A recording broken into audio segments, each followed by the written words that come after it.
Ben Dubose here. Welcome into another podcast from the Coatings Pro interview series. As always, I'm your host, news editor with the AMP Publications team, where I create content for both Coatings Pro and Materials Performance Magazine.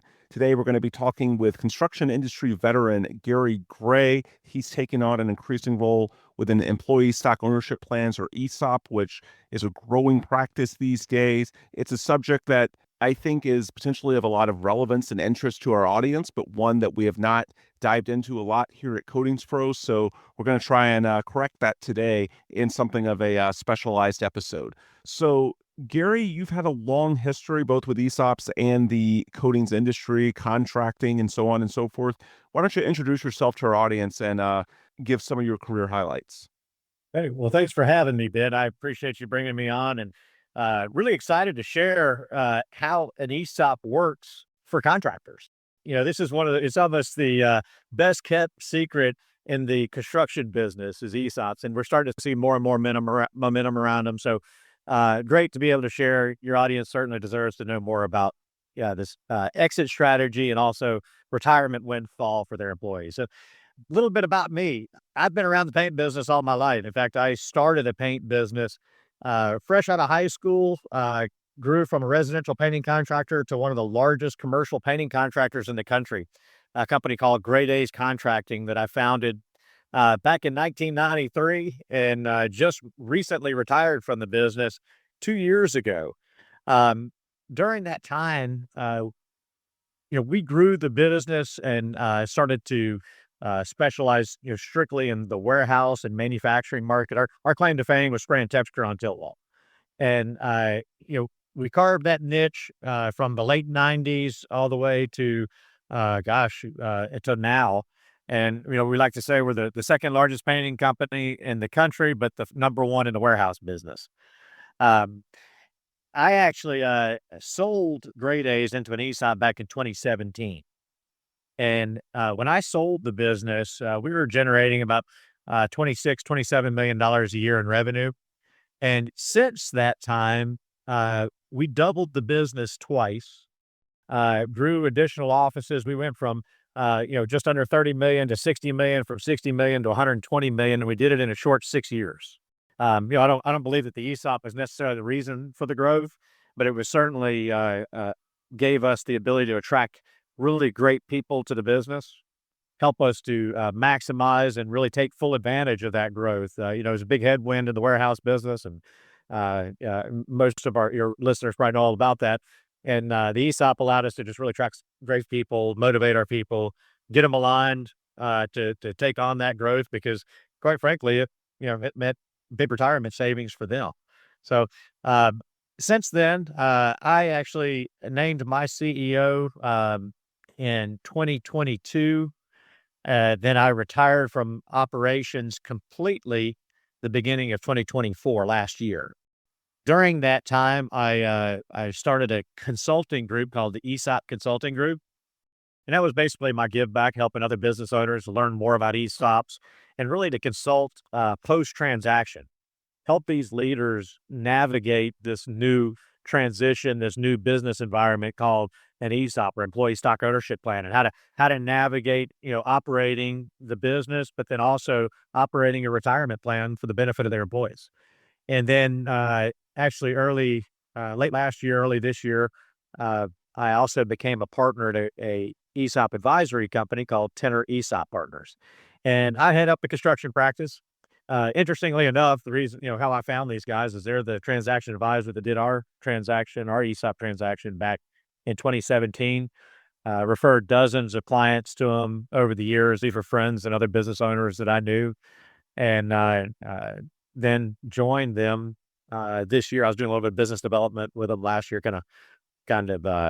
maybe moonlighting a little bit as I wrapped up my role as CEO and chairman at Great A's Contracting, and now full-time working with Tenor ESOP Partners. So been long winding history that gets me here. But I guess the one thing that I would tell you and tell the listeners is that, I'm a contractor by trade. I speak contractor language, and at Tenor, we had a big, deep expertise in the contracting business, so it just made a natural fit for me to join, be able to share, real world operating it as an ESOP, operating as the CEO of an ESOP, and then helping others to basically carry out a highly tax advantage exit strategy that is also a retirement windfall for their employees.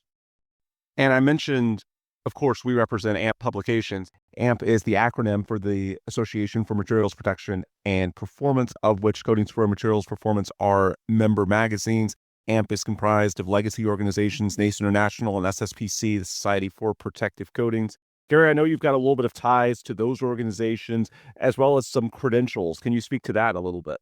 Yeah. So, through the years as a painting contractor, we actually were SSPC QP2 certified. And I was also a PCS specialist too, a paint coating specialist as well. When you guys had that as well. So long history as a former SSPC member. This is the industry I know and I love.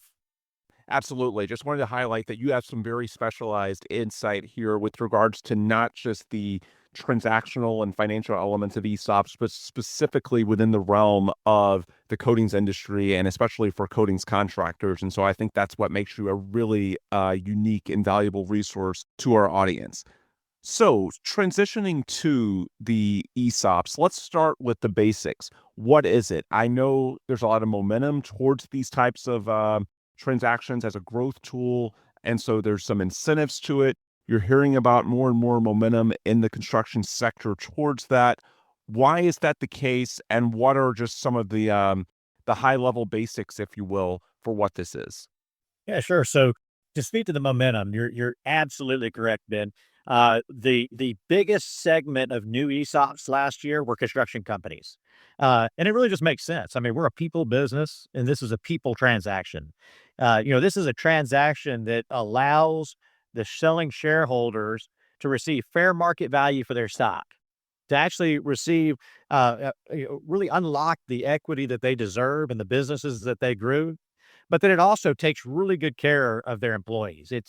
So first and foremost, an ESOP is a qualified retirement plan that invests solely in the stock of the sponsoring company. That's kind of the technical term of what an ESOP is. But I'll just tell you, an ESOP is basically a highly tax advantage exit strategy for owners that also is a retirement benefit for their employees. So it's two things and two big distinct benefits. One of the great things about an ESOP is that legacy and really just taking good care of our team is, for many contractors is going to resonate. I mean, we're typically, business owners that started off maybe in the field, kind of like I did. We grew up with a team. They helped us to be successful. And the last thing we want to do is when we sell a business is to not take care of the team or maybe even the culture that we built. So legacy is important in the business, construction businesses especially. Well, an ESOP allows us to take really good care of the people that took care of us, but then also unlock the equity that an owner deserves. I mean, as a CEO, business owner, president, whatever your title may be, our biggest responsibility in the thing that we set into business to do is to create value. And as we start to think about exiting and succession planning, unlocking that equity becomes one of our biggest issues. It becomes, how do I do that? There's only a few, ways to really do that. 70% of businesses would love to do family succession. The reality is maybe about 25 or 30% actually do. I would also tell you that although that, creates a real legacy that we'd all love to see our kids, carry on our businesses and that kind of thing.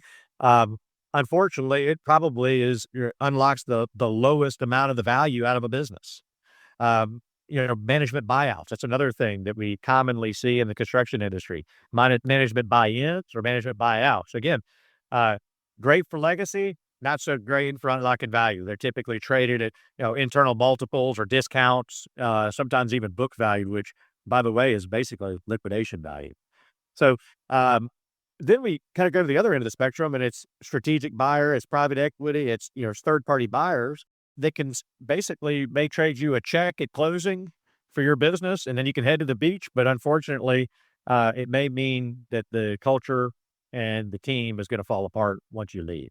So higher on the value side, lower on the legacy side. Well, what lands right in the middle is an ESOP. It allows the selling shareholder to unlock fair market value, really get paid for the businesses that they built, but then also take really good care of their employees. So I like to describe ESOPs with basically 7 distinct advantages. And I'll run through those real quickly because first and foremost, it's a qualified retirement plan for your employees. What that means is it's going to act kind of like a 401k plan. But it's going to be a 401k plan on steroids. It will deliver so much more value than a 401k plan to your employees. That is the actual buyer of the stock shares from our selling shareholder. Second big benefit is that the selling shareholder is guaranteed fair market value, just like I said. And we guarantee that because the stock is actually valued by a third-party valuation firm. That's how we determine the price. So we are guaranteed it's going to be fair market value. It's going to be what a hypothetical buyer would sell to a hypothetical seller. That's the definition of fair market value. And we're going to bring in a professional to help make sure that that's what we're getting for the stock. And at closing, the selling shareholder is going to receive significant cash at closing. The third big benefit is that the shareholder can retain control even after the ESOP. So when I sold Gray Days Contracting in 2017 to an ESOP, the very next day I was still the CEO. I still retained operational control of the business. My leadership team stayed the same. Everything operationally stayed the same. If I want to buy a truck, I bought a truck. If I want to buy a piece of equipment, I bought a piece of equipment, hire somebody, fire somebody, give somebody a raise. It was still my team's decision. So retaining control and then turning over control and responsibility on your own timeline and basically executing a succession plan on your own timeline after the transaction is one of the big benefits. It really allows you to really make sure that one, the business is ready, but then two, the individual that's taking over is also ready to accept that responsibility rather than such an abrupt change that sometimes is happening in third-party sales and even in manage the buyout situations. So, the selling shareholder being able to retain control is also one of the really big benefits.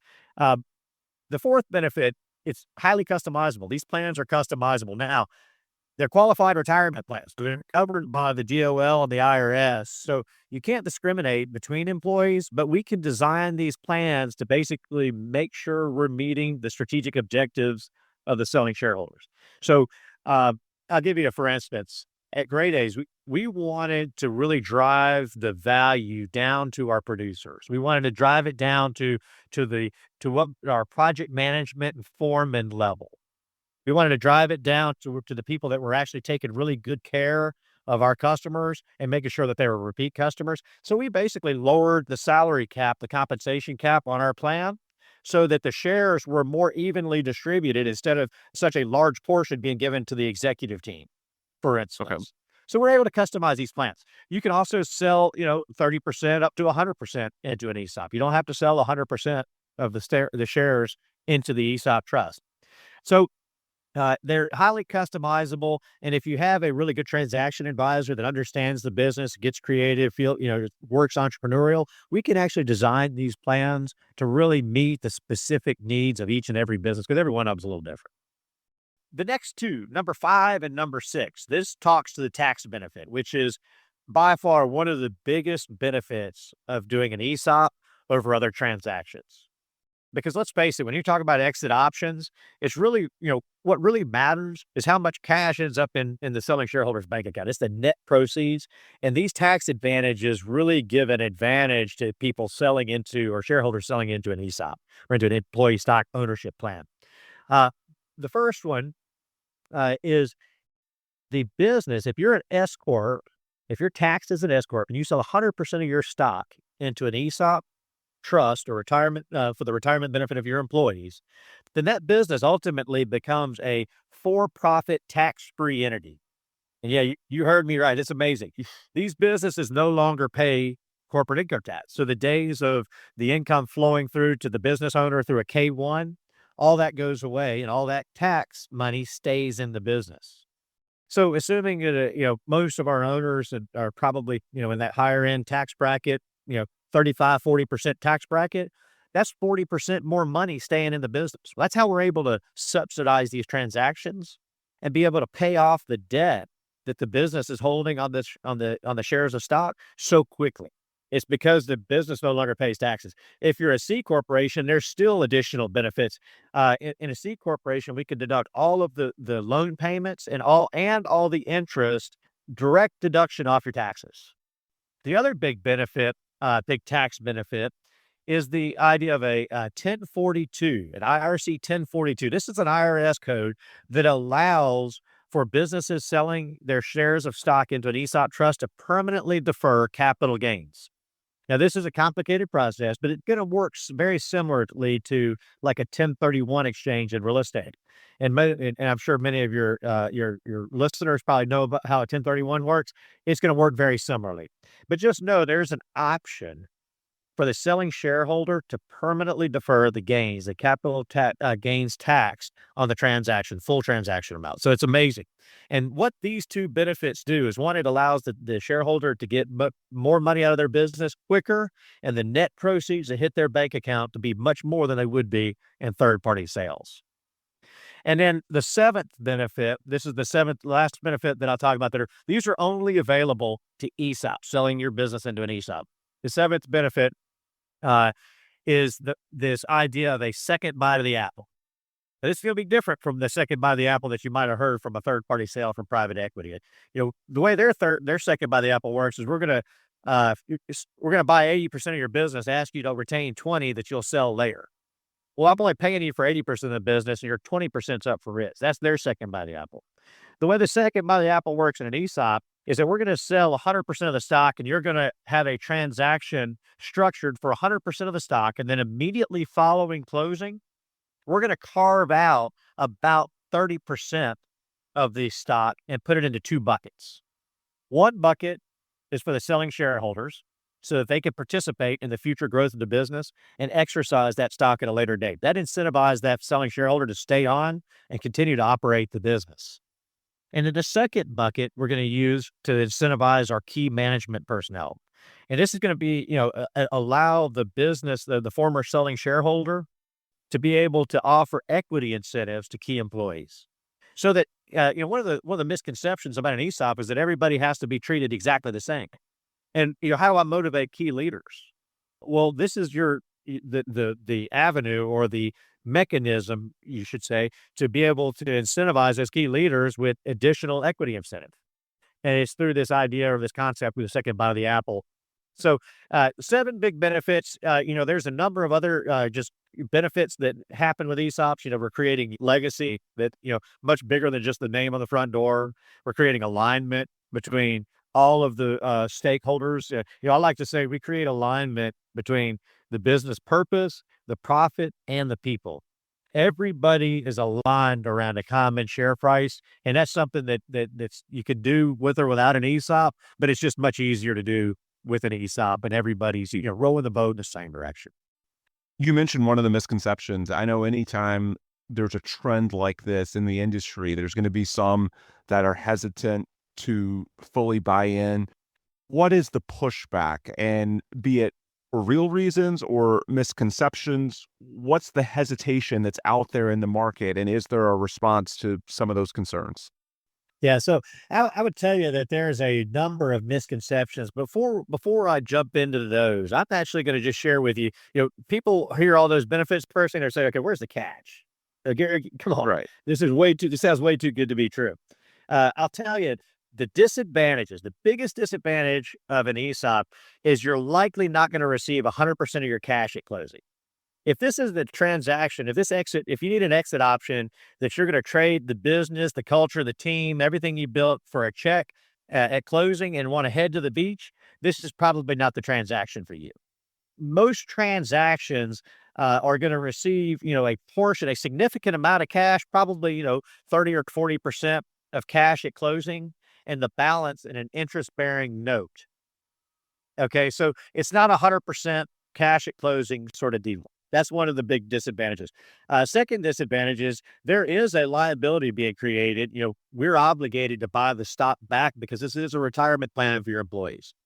But this is a long and slow process of allocating stock to your employee accounts. And there's a number of different rules that we'll put into the plan to slow this transfer down and to slow down that liability and make sure that the business can actually afford the liability that they're creating through future cash flows. And remember, the tax benefit for an ESOP is that this business is no longer paying taxes.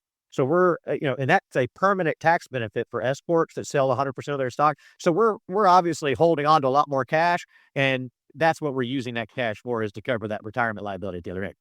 The last disadvantage is that there is some ongoing administrative costs, but it is easily offset by the tax advantages. I would tell you that most businesses are going to pay somewhere between, say, $30,000 and $50,000 a year in ongoing administrative costs. But the business, if it's generating a couple $1 million in net income, is saving about $800,000 a year in taxes. So again, easily offset through the tax advantages, but there is some ongoing cost. Those are the three big disadvantages of an ESOP that may not be, the case with other exit options. But let me just tell you about some of the misconceptions that you probably hear if you just, you're talking to buddies, maybe it's country club talk, maybe it's Googling stuff. Number one, I hear a lot is, how in the world are my employees going to possibly buy the stock? How can they possibly afford to do this? Well, they don't buy the stock. There is no money out of pocket. The stock is actually given to them over time as the debt is being repaid by the business for the transaction value, right? Mm-hmm. So we sell the stock into a trust. The trust doesn't have any money. It has to issue a note back to the selling shareholder. As that note is paid down, it releases stock over time. Okay? So the employee is actually a beneficiary owner. They get the financial benefit of owning the stock with no liability and no money out of pocket. I mean, literally, this is the best way to own a business, isn't it? So that's one of the big misconceptions. The second one is about losing control. I don't want my employees to control the business. As I mentioned earlier, that's just simply not the case. Operationally, nothing changes. Nothing changes with the business. And the current CEO, president, which is likely the majority shareholder at the time, may not be, but likely it is, can really stay on and continue to operate the business as long as they want to. So think about this. This is kind of a de-risking option that you could take some chips off the table, but continue to run and operate the business, especially if you got a lot of gas left in the tank. Another misconception I hear is that, now am I obligated to show my employees the financials and really just, open up the kimono to all the numbers? There's no regulation saying that you do.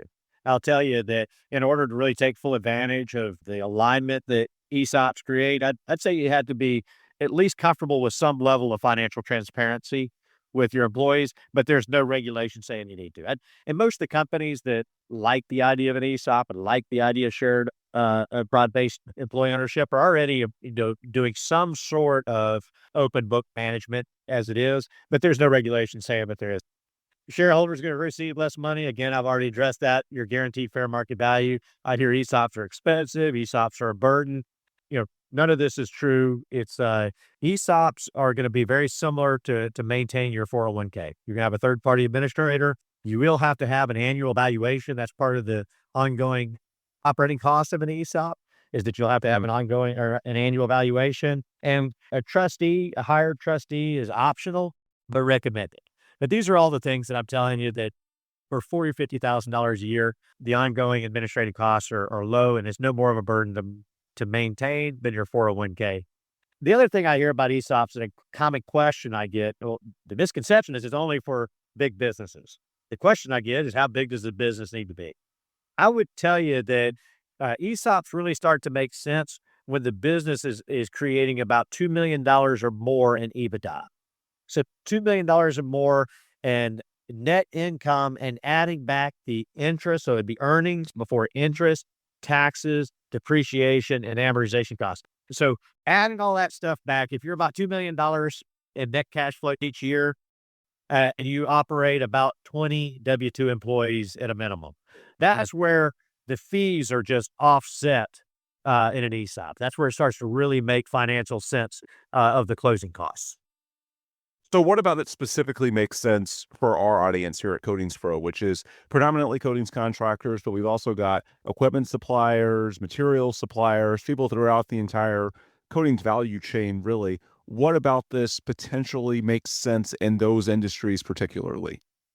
when it comes to contracting, again, this is a people's transaction for a people's business. I mean, in the contracting business, that's what we rely on. Is we rely on our teams in the field to deliver an experience, deliver a quality product, and make sure that that customer is coming back and buying a second time. I mean, that's how we all make our living, is on repeat business. So, what better tool than an ESOP or a retirement account to be able to align all of our team? It's aligning all of the stakeholders. It's the shareholders, the management team, all the way down to the frontline employer. So when it comes to contracting businesses, it's just the alignment that we're allowed to that we're able to create with an ESOP, aligning everybody around that common share price.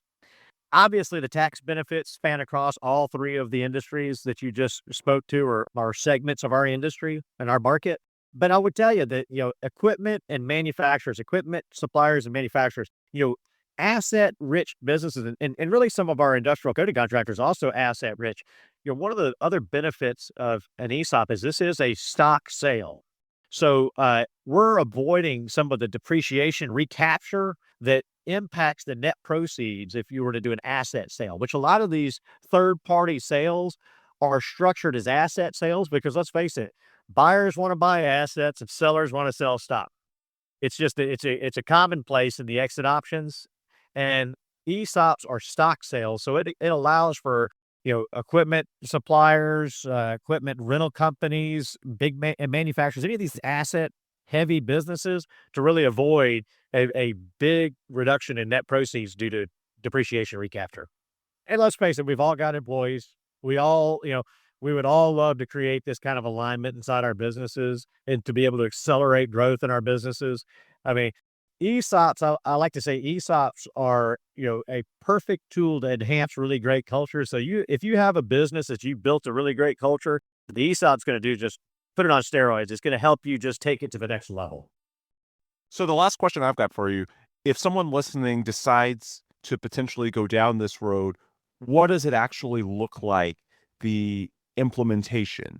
What's the timeline? What are the phases? Just speak to how this actually plays out once a contract company decides that this is the path they want to go down. Yeah. So at Tenor ESOP Partners, the transaction advisory business, the way we structure transactions, we structure it into three phases.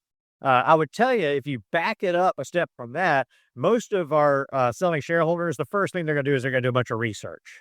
They're going to want to research. They want to do some self-reflection. They're going to want to decide which of the, and I would actually encourage them to look at all the different exit options out there and really weigh out what makes the most sense for them personally. And I would guide you to a couple of different organizations to do some research on ESOPs. And one is the National Center for Employee Ownership, the nceo.org. And then I'll also point you to our websites, contractoresop.com, as well as tenoresop.com. All of these websites are great places to just do your initial research and then self-reflect on whether this makes sense for you and this is the right solution for your exit. Once you've done that and you're ready to say, okay, I want to dive deep. And the first phase of our transaction at Tenor is we do what we call a modeling and analysis phase. To use a pun here, we're going to paint the perfect picture of what this transaction looks like for your business. Okay. In this phase, what we're going to do is we're going to gather some information, and we're going to be able to model this transaction, to model the debt, model the value of the stock going forward, projected values of the stock, projected account balances for your employees, the liability that we're creating through this retirement plan. We're going to model the tax benefit. We're going to model the what this transaction looks like against a private equity sale as well as a strategic sale. We're going to literally, like I said, paint the picture of what this transaction looks like. And there's going to be two big deliverables in this first phase. The first deliverable, besides all the report and information I'm going to give you, we're also going to give you a floor valuation. What is the minimum amount we can sell this business for? The second big deliverable is we're going to do a soft finance raise. We're going to reach out to our network of banks, and we're going to be able to tell you exactly how much cash, or give you a really tight estimate on how much cash you'll receive at closing for your stock. So two big threshold questions that any business owner wants to know before they even go down the road of an exit option. What's my business worth and how much money am I going to get at closing? Right. What does the terms look like? So we're going to be able to give all that to you in that first modeling phase. And most likely, we're going to run a number of scenarios. We're going to project high, we're going to project low. We're going to say, hey, what would happen if we got kicked to the teeth one year? And the bottom fell out. You're going to want to do a number of different scenarios. We're going to want to show some customizations. We're going to really want to sit down and understand what the goals and outcomes the owner wants, and then we're going to model those. And we'll do a number of scenarios. We'll do as many scenarios as you want to for a period of a year. And we cap our fees just for that for just that section with no obligation to go forward. So it's a flat fee. Happy to share, just reach out to me. Happy to talk about that. But once you've decided that this is the transaction, we've figured it out, the structure works, that's kind of a decision gate. That's kind of a milestone in the process. Once we cross that, you've got what you like, then we move into what we call the due diligence phase, which is where we're collecting all the backup data for the model that we just created. And then we enter in, and that actually wraps up with a negotiation and the final value. We gave you the floor value, but now we've negotiated with the trustee. We've had the valuation firm come in. We've wrapped up the negotiation, and we have a decision point there. Do we like the terms of the deal? And then we move into the final phase, which is our closing phase. And in that closing phase, we'll actually run a parallel, close the transaction and do all the documentation, create the plan documents, create all of the equity documents for the second bite of the apple. And then in parallel, we'll also run a finance raise. And we'll actually go out to the banks, go out to our network of banks and bring in term sheets, solicit term sheets, and guide our owner to make the right decision as far as the financing, if they decide to go leverage. I would tell you that not every ESOP goes leveraged. Some decide they just rather finance it all in-house and seller finance the whole thing, perfectly fine. But either way, it's included in our transaction responsibility. And that total timeline from end to end, from the time you start modeling to the time we close the transaction, typically is about 120 days. Modeling being the biggest portion of it, because, it just depends on how long and how many scenarios the selling shareholder wants to run. Once we get out of that modeling phase and they say go, it's a pretty comfortable 90-day transaction. So it's much faster than a third-party transaction. The due diligence isn't nearly as arduous. I mean, it's going to be a full-on due diligence. It's going to feel like a second part-time job, no doubt, during that phase of work, but it's not nearly as onerous as like a third-party sale. So in the end, about 120 days, most people we see, it runs 120, 180 days once they say go, it's about a 90-day transaction period. Great insight from Gary Gray. Gary, before we let you go, for anyone listening that might want to learn more from you specifically, as well as your organizations, Tenor, ESOP Consulting Group, what are the best ways that they can do that? Just feel free to use this space to plug whatever you'd like to plug before we wrap up the pod. Well, I appreciate that. Yeah. So best way to reach me is through email, Gary@tenoresop.com, TENORESOP.com. Check out our websites. Okay. Tenoresop.com is our transaction advisory website. This is going to give you there's going to be a whole lot of information on a broad range of markets and industries. Also check out contractoresop.com. This is specifically geared. This is going to have a ton of articles and information for the business owner to really understand why an ESOP is just a great option for a contracting business, equipment supplier, or even a manufacturer. Take a look there, contractoresop.com. And then, of course, I also have my post-transaction consulting service. So I also help business owners, former business owners, to how to navigate this new ESOP structure. And that is ESOPconsultinggroup.com. So I'm on LinkedIn. It's Gary Gray. Take a look, shoot me a note. Happy to help. I would tell you, for all your listeners, reach out to me. I will provide you just a free consultation just to walk through your business, give you, go through the 7 benefits, 3 phases discussion again, but also really kind of dive into what your own personal objectives are and see how an ESOP might fit in. Folks, he is Gary Gray, As for me, I'm Ben Dubose, news editor with the AMP Publications team. And if you want more resources on our end, the best place to get that is at our social media channels. Of course, you can search for Coatings Pro at Facebook, LinkedIn, X, your provider of choice, but also our websites, coatingspromag.com for Coatings Pro, materialsperformance.com for materials performance, and amp.org, ampp.org for the association that, of course, is AMP, the Association for Materials Protection and Performance. Again, I want to thank Gary for taking the time today. And on behalf of Gary, I'm Ben. Thanks to all of you for listening as well. And please come back soon for another new podcast from the Coatings Pro interview series. Thanks for having me, Ben.